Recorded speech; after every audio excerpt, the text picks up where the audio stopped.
Well, good morning, everyone, and welcome to Icon Online. My name is Kelly, and I'm one of the pastors here. And I'm just thrilled. I'm thrilled to be with you this morning. I'm thrilled to be gathering with all of you virtually in community. Right now, simultaneously, we have an in person service happening here in Kyle and our virtual service. And so it's just so cool for me and for all of us to watch just how we are building this beautiful community together, that the same kind of connection and community is happening virtually that is happening in person. In the chat, we would love to invite you today to participate in the chat. If you're new, maybe drop your name in there.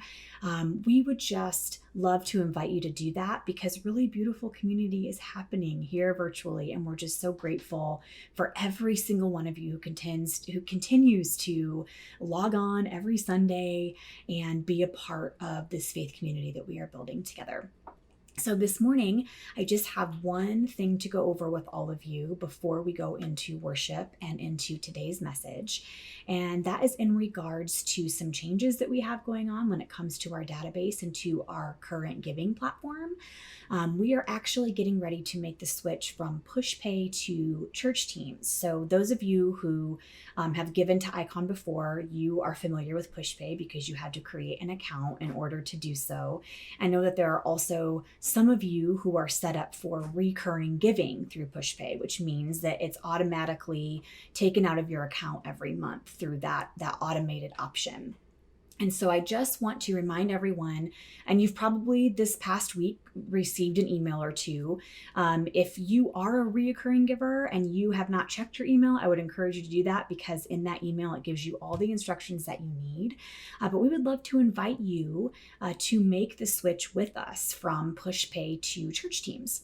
So if you are not set up for recurring giving, if you just log in manually every time you give, you don't need to worry about doing anything. PushPay, our account will close. It will cancel out by the end of the day on tomorrow, May 30th. And then the next time you give, when you click on the link on our website to take you to our giving page, it will automatically direct you to church teams. And so for the first time that you give, you'll have to just set up an account real quick. I did it this week and it literally takes like 30 seconds. It's so quick and easy. So that's what you will do. And then for those of you who are set up for recurring giving, where you have it automated, where every month it automatically takes it out of your account, if you would like to continue doing that, then you will need to set up a new church teams account as well. And in that account, you will need to specify that you would like to be set up for recurring giving. So here, we are going to go ahead and put that link in the chat to do so. So you can do that right now really quickly, or you can do it after service, but just sometime in the next couple of days, because your PushPay account will cancel automatically by the end of the day tomorrow. So if you are going to make the move with us and continue giving, which thank you to all of you for so generously and faithfully giving, just know that those are the steps necessary to do so. So if anyone has any questions about that, needs help with setting up a new account, or just needs anything at all when it comes to making this switch, please don't hesitate to reach out and let us know because we would love to assist you. And that is the only announcement that we have for you today. Here in a second, we're going to go into a time of worship with Arlene. And every week we say this, this is a time for you to be able to connect with God in whatever way is meaningful for you, in whatever way is helpful for you. So maybe if you are someone who, because we do have a lot of people in our church who have either experienced hurt in the past from their church experience, or maybe you've gone through some shifts in your faith and maybe you have some really big doubts and questions. And sometimes this time of worship can be hard for you for a variety of reasons. If that's the case, we want you to feel free to mute it, to walk away for a few minutes and then come back. We just want you to be able to engage in this time in whatever way is best for you. And for those of you who find a lot of meaning in this time, we invite you to participate in whatever way feels comfortable, as we all kind of take a few minutes to center ourselves and to focus on the goodness of God and on the love of God And then after this time of worship with Arlene, we will move into today's message. So this is a time for you to come as you are, and let's worship together.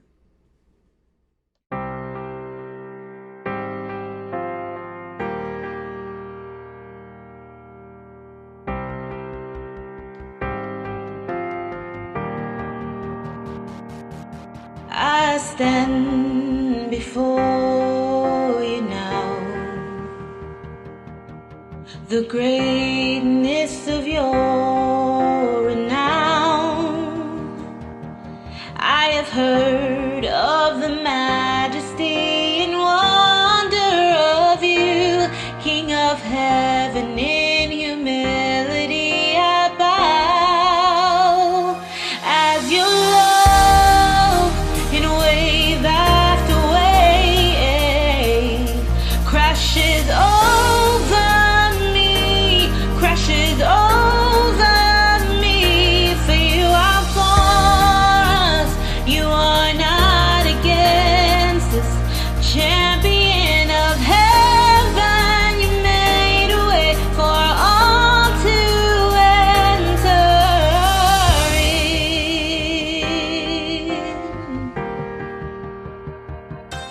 I have heard you calling my name.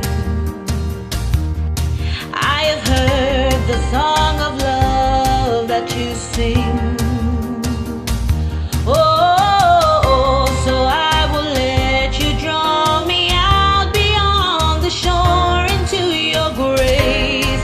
Oh, your grace, as your love in wave after wave, it crashes over me, crashes over me. For you are for us, you are not against us. Champion of heaven, you made a way for all to enter in.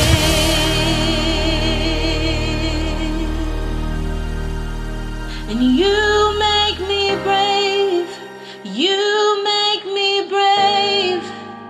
You call me out beyond the shore into the wave. You make me brave, you make me brave. No fear can hinder now the love that's made a way. And you make me brave, you make me brave. You call me out beyond the shore into the waves. And you make me brave, you make me brave. No fear can hinder now the promises you made. Because your love in wave after wave, it crashes over me, crashes over me. For you are for us, you are not against us. Champion of heaven, you made a way. Champion of heaven, you made a way for all to enter in.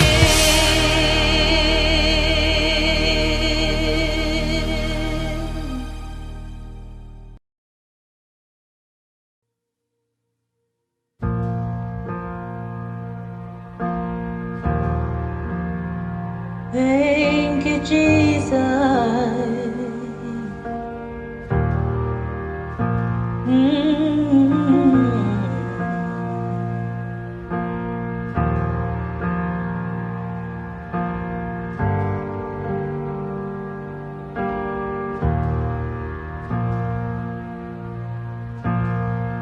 In the crushing, in the pressing, you are making new wine. In the soil I now surrender. You are breaking new ground. So I yield to you and to your careful hand. When I trust you, I don't need to understand. So make me your vessel, make me an offering, make me whatever you want me to be. I came here with nothing but all you have given me. Jesus, bring new wine out of me.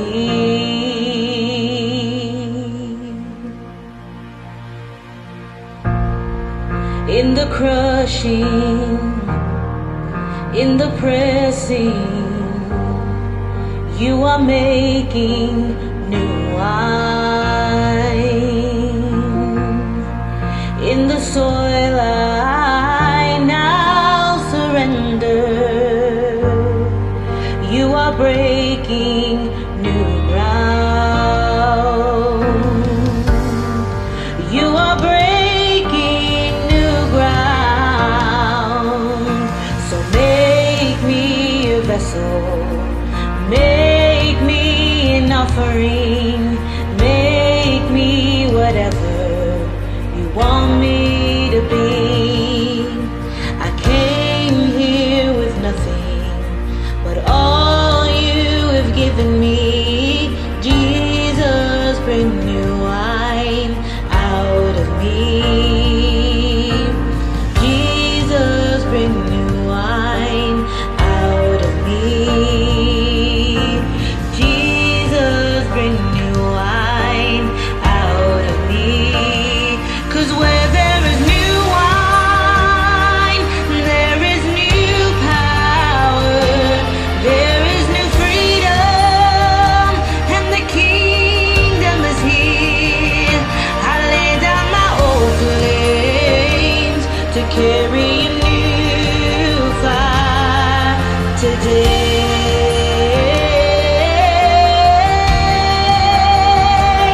'Cause where there is new wine, there is new power, there is new freedom, and the kingdom is here.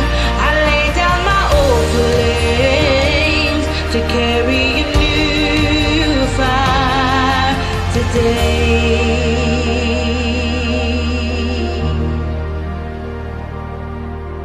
So make me your vessel, make me an offering, make me whatever you want me to be. God, I came here with nothing but all you have given me. Jesus, bring new wine out of me. Jesus, bring new wine out of me.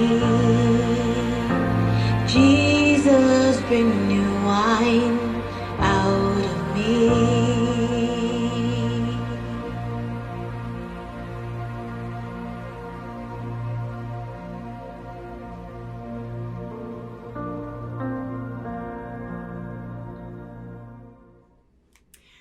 All right. Well, thank you so much, Arlene, for leading us in that time of worship and for being just such a consistent and trusted guide during our worship time, just giving us that space and that time to be able to connect with the divine. We're so grateful for you. Okay. Here's the deal. I don't know about all of you and where all of you are at this morning. I do know where some of you are at because of conversations that we've been having throughout the past week or two. But I will tell you what, I am showing up here today emotionally, physically, spiritually exhausted. It has been a really difficult couple of weeks.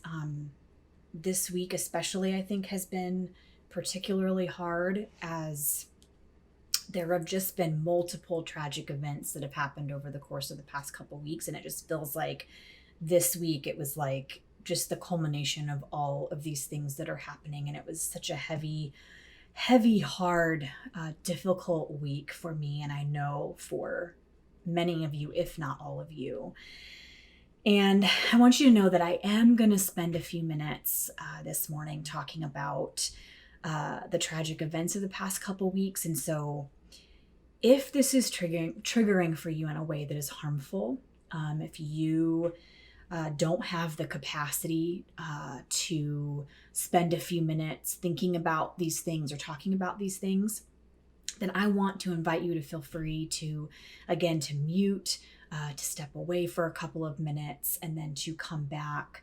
I just want to give you that option because I know that we are all in different places and we all have different capacities, and in no way, shape, or form do I want this to be another space that is harmful for you.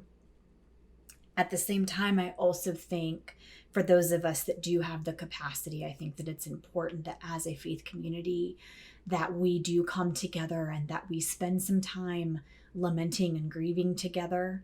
We spend some time honoring those who are suffering.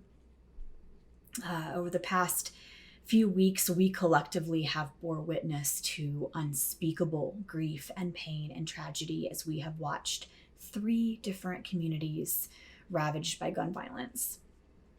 In Laguna Woods, California, there was a Taiwanese church that was attacked, leaving 1 dead and 5 injured. In Buffalo, New York, where a white supremacist targeted a Black community and opened fire at a grocery store, killing 10 Black people and wounding 3.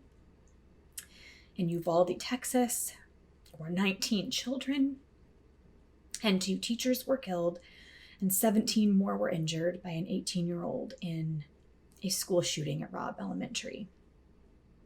I have not been okay this week, and I know that a lot of you haven't either. There's just so many things, right? So many things. As a parent, there's this underlying fear, at least for me, that's always beneath the surface that something like this could happen at one of my kids' schools. And that fear was once again activated, as I know many of you have experienced that too. As a community member, I have been on high alert and wanting desperately to protect our kids and our schools, but also feeling really powerless to do so. I am grieving for Black people, both the loved ones of the victims as well as all of the Black folks that are collectively facing the grief and trauma that white supremacy has once again inflicted upon them. I am grieving for Asian Americans who have been traumatized with a rise in AAPI hate crimes over the past couple years. I am heartbroken for the parents and the siblings and families and friends of the beloved children and teachers who were violently taken from them. And I also know that so many of you have felt similar things and are trying to process and carry it all. And honestly, it feels like too much because it is too much. It just is. It's too much. And in no way, shape, or form am I making these tragedies about me. My being not okay is not comparable in any way to the people who have directly experienced immense loss. That is true. And it is also true that what affects one community affects us all in some way because we all belong to each other. I had this light bulb moment this week when reading some thoughts from a Black man who I've been learning from through his platforms on social media, but he was talking about carrying collective grief and how that is a weight you carry when you live in deep community with one another. And I think the more we understand that we are all connected and that we all belong to each other, and the more we empathize and grieve with others when they experience tragedy, even those we may have never met, the more we realize we belong to each other and we begin this deep communal living, the more we are affected and the more grief we carry when those around us are suffering.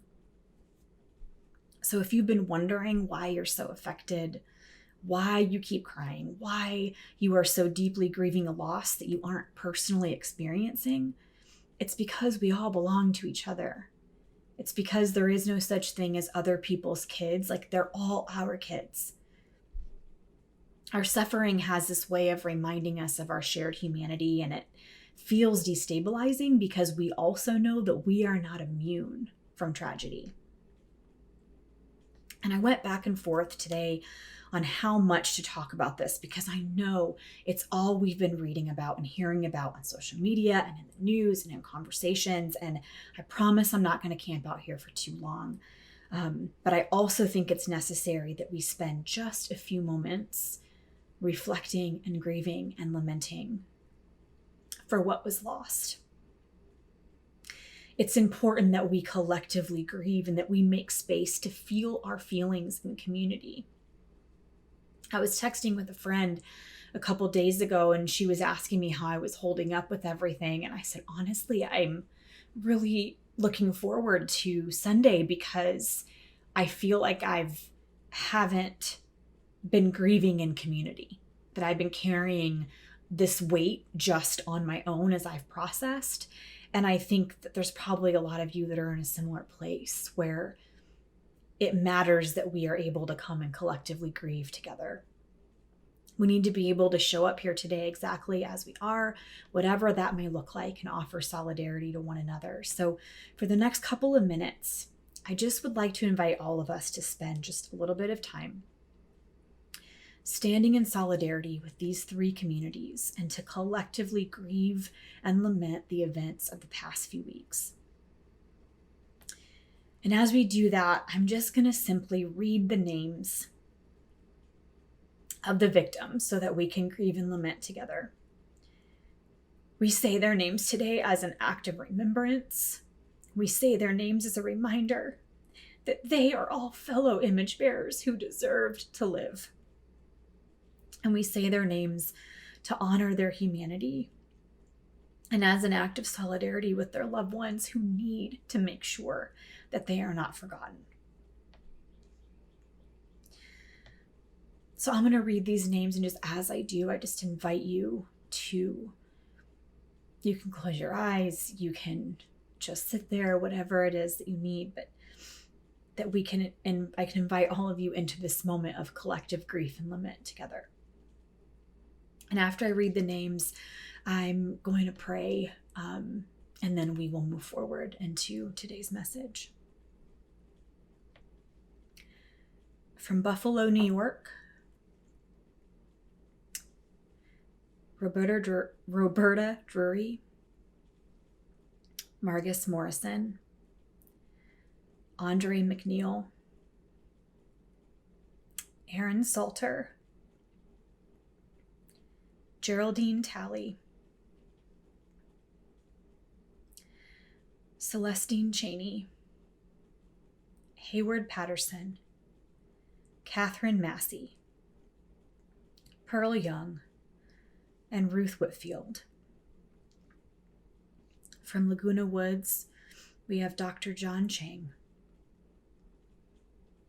And from Robb Elementary, Nevaeh Bravo, Jacqueline Cazares, McKenna Elrod, Jose Flores, Eliana Garcia, Irma Garcia, Uzziah Garcia, Amory Garza, Xavier Lopez, JC Luavanos, Tess Mata, Miranda Mathis, Eva Morales, Alethea Ramirez, Annabelle Rodriguez, Maite Rodriguez, Alexandria Rubio, Layla Salazar, Jayla Silguero, Eliana Torres, and Rogelio Torres.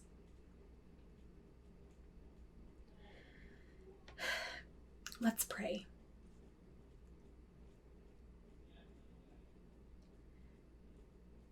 God, we come before you. We know that you are the God who sees, that you are the God who comforts. So today we stand together and we collectively grieve and lament the loss and the tragedy that has been experienced by 3 separate communities in our nation today. And we also bring all of our own collective grief and pain and fear and anger and confusion. We bring it all. We know we don't have to leave it at the door. We know that we can show up just as we are with all of that stuff that we're carrying.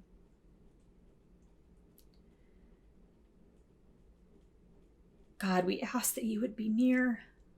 In moments like this, it's really hard to even know what to pray because the grief and the anger and the sadness is so profound that it feels like words that we can conjure can't even fully describe what we're feeling or where we're at. So God, my prayer today is just that you would be near. That love would hold every single person who is grieving. And that God, collectively as a community moving forward, that you would help us to process this grief and to do whatever we can to bring love and peace into these tragic and broken places. In your name I pray. Amen. Thank you all for being here. If any of you need to share some things in the chat, if you need specific prayer, if you want to express some of the grief that you're feeling or the anger or questions, or you just want to offer solidarity to one another, I invite you to do so in the chat and to take care of one another today in that way. So, as I have sat with these horrific events this week, and as I've tended to my own grief and rage, the question that I kept asking myself is this: as a follower of Jesus, how do I move forward? How does our faith intersect with tragedy and injustice? How can our faith be a guide and a teacher for us in moments when we don't know what to do or we don't know how to process what we're seeing around us?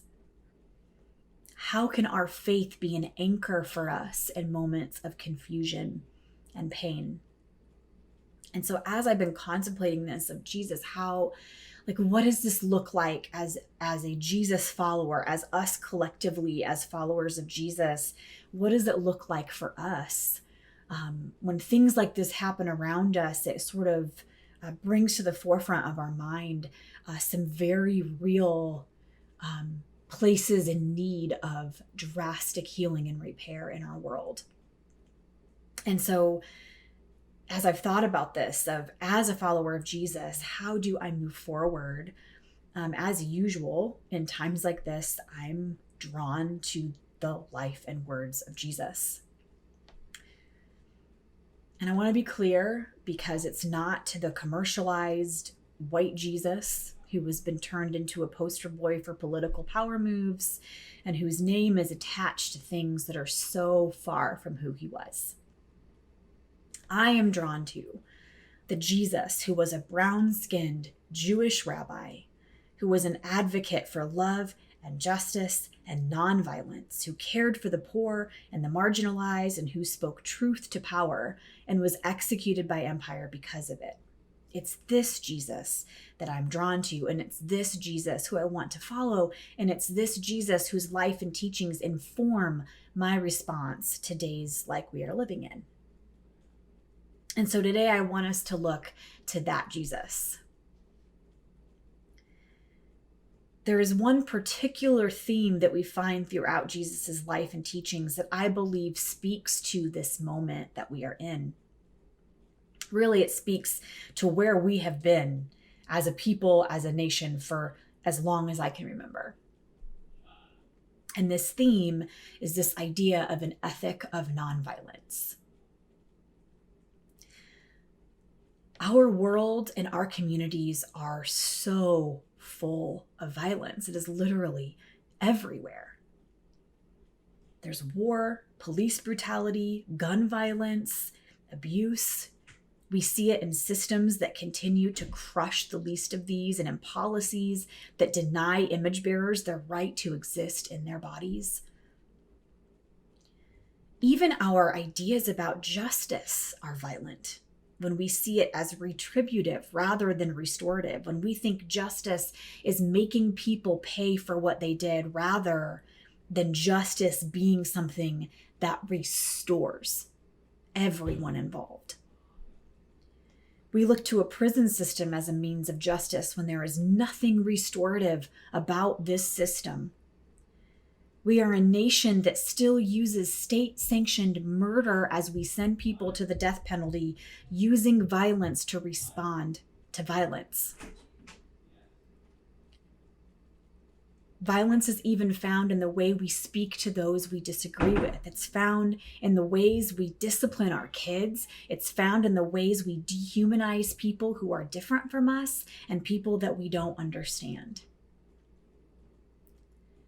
It's found in the way we rip ourselves to shreds in our minds, or when we look in a mirror, or when we step on a scale, and when we abuse and mistreat our own bodies in order to fit into a mold that society tells us we should fit into.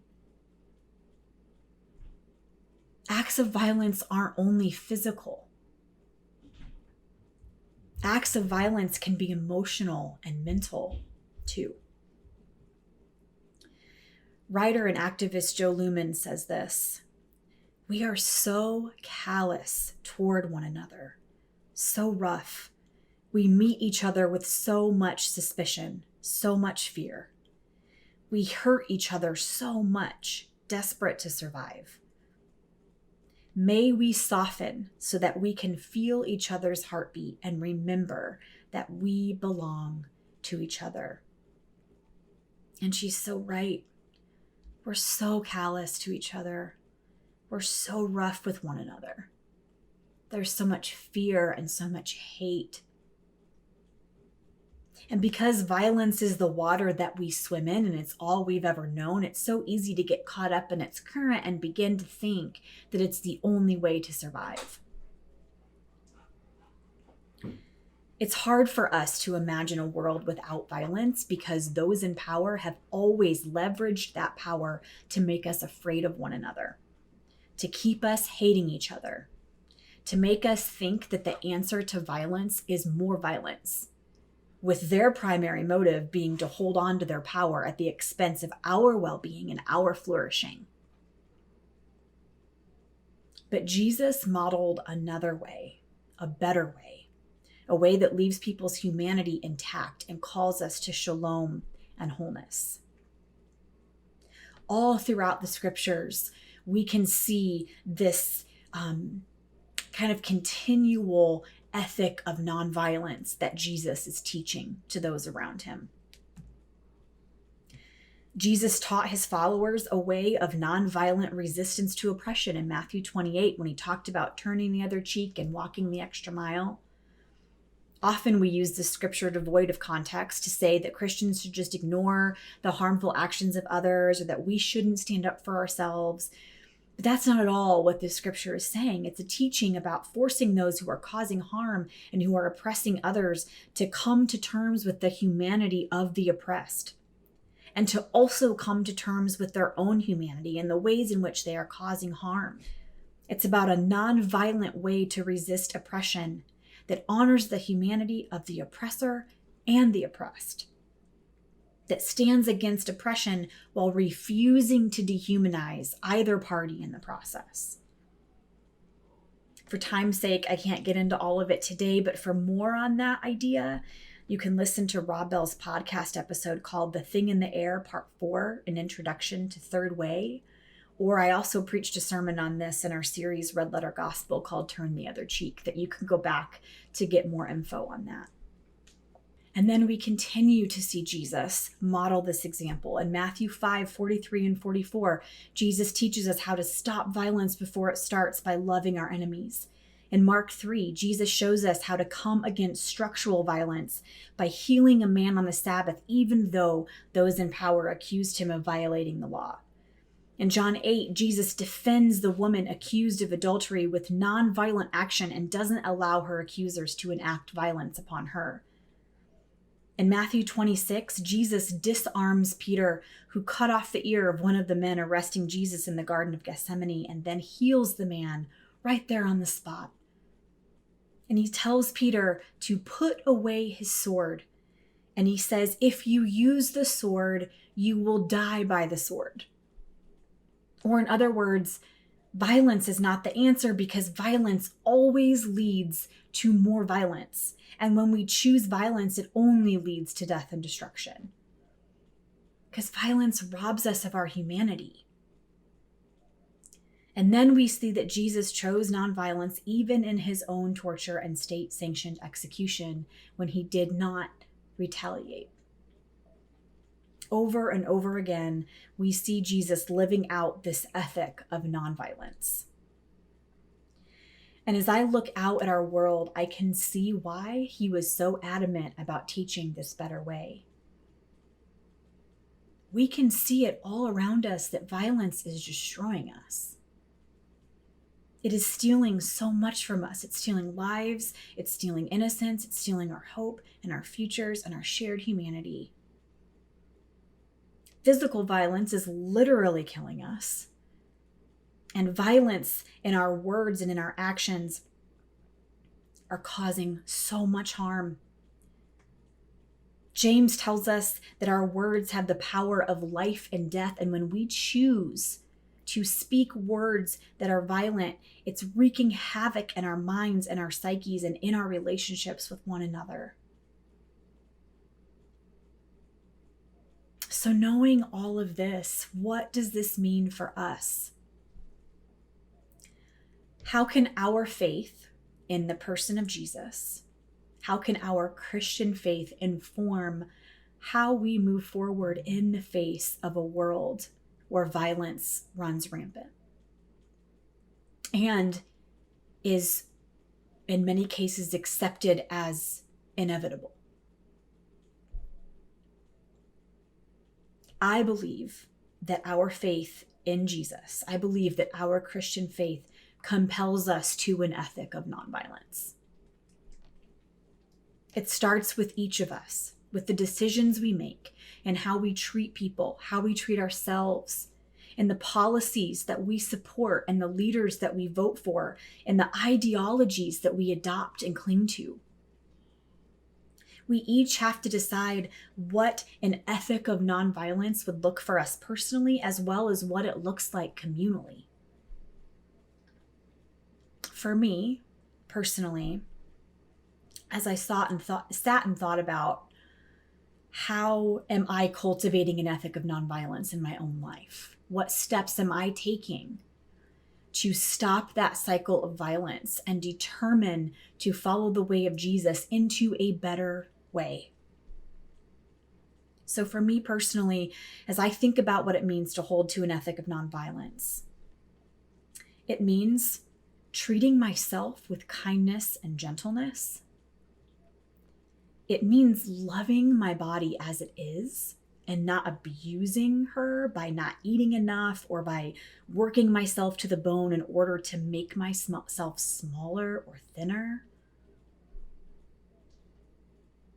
For Dan and I, it means choosing not to spank our kids or using other forms of discipline as a means of control or punishment, but rather finding meaningful and creative ways to correct behavior in restorative ways that honor their humanity. It means being committed to the work of anti-racism, knowing that racism and white supremacy in all of its forms is violence. It means using my voice to advocate for LGBTQ inclusion and full rights because homophobia and transphobia and exclusion is violent. And when I say that, when I say that racism and white supremacy and homophobia and transphobia, when I say that those things are violent,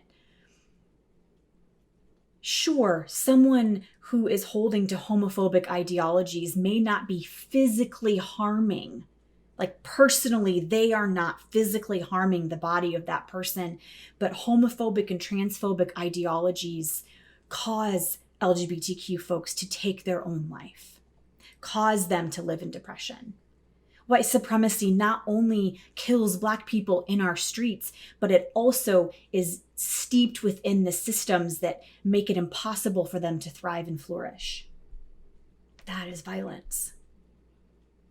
It means that I vote for policies that seek to do the most amount of good for the most people. It means pushing for laws and policies that keep people safe and putting people's lives, wholeness, and well-being above whatever I think my personal rights are. I have been so grieved by the number of Christians who I have seen screaming from the mountaintops about their rights at the expense of the lives of people.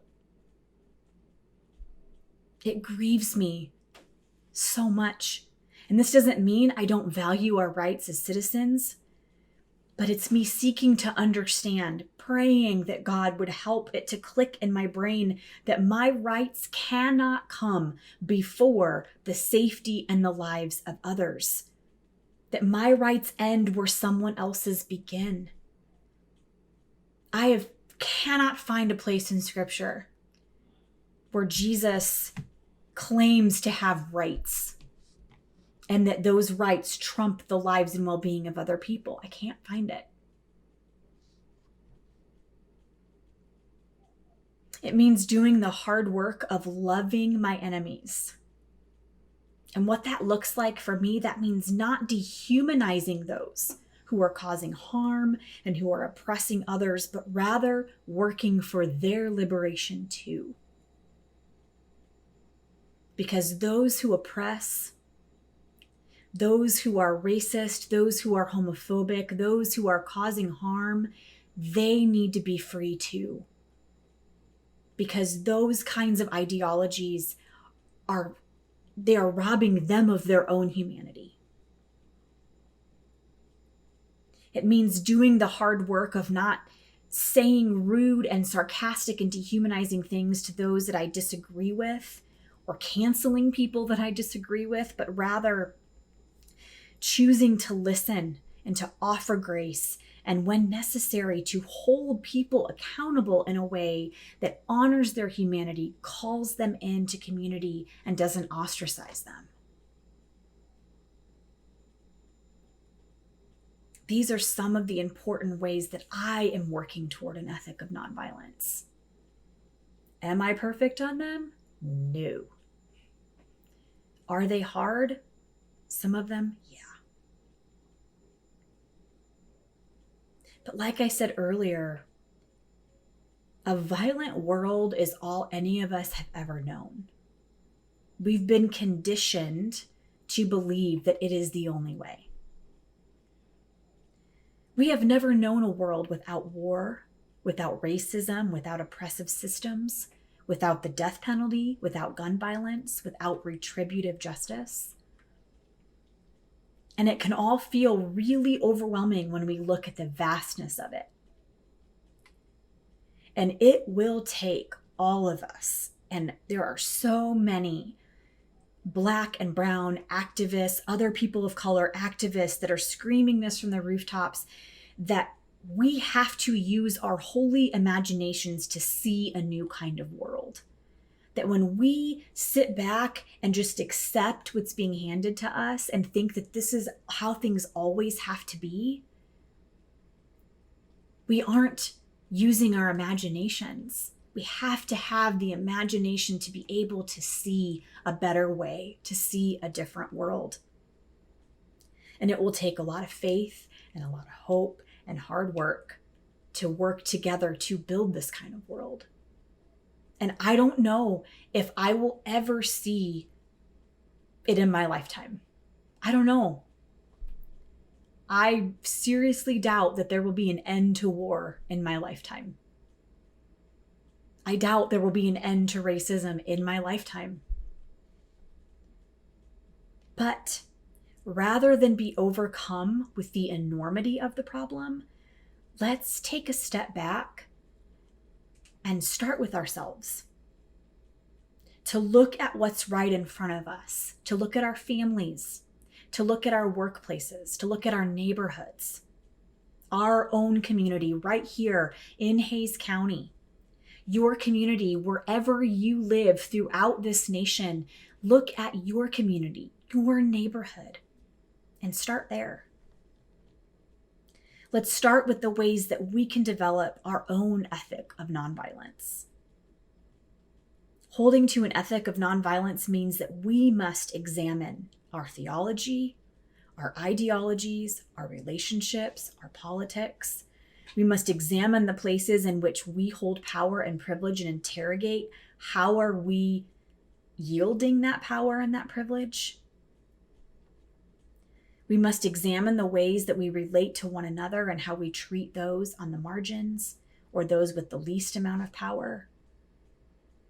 We have to examine the things that we are harboring in our heart toward our neighbor, toward people we disagree with, people that are our enemies, like those who are actively working against the things that we believe so strongly for.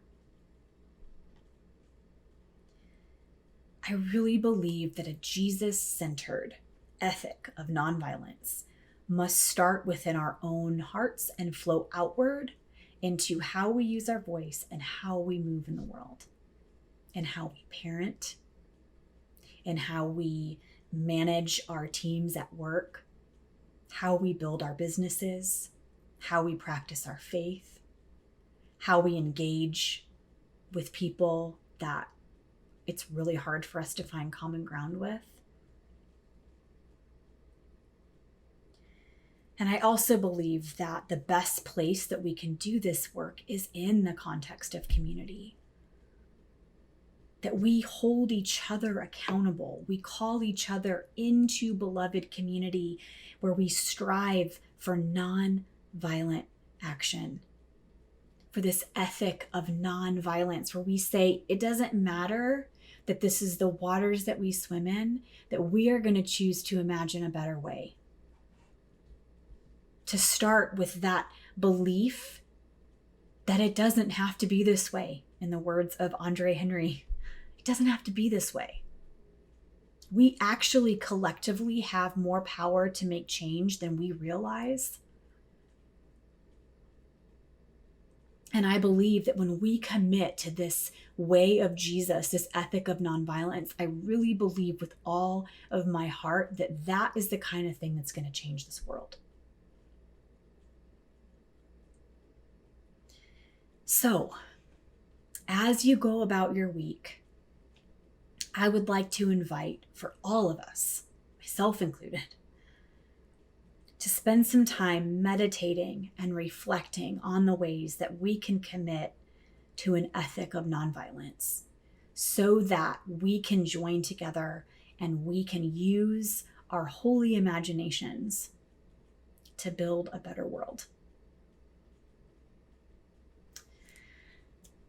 Well, thank you all so much for being here today. Thank you for spending your morning with us, for taking the time to continue to show up week after week, for,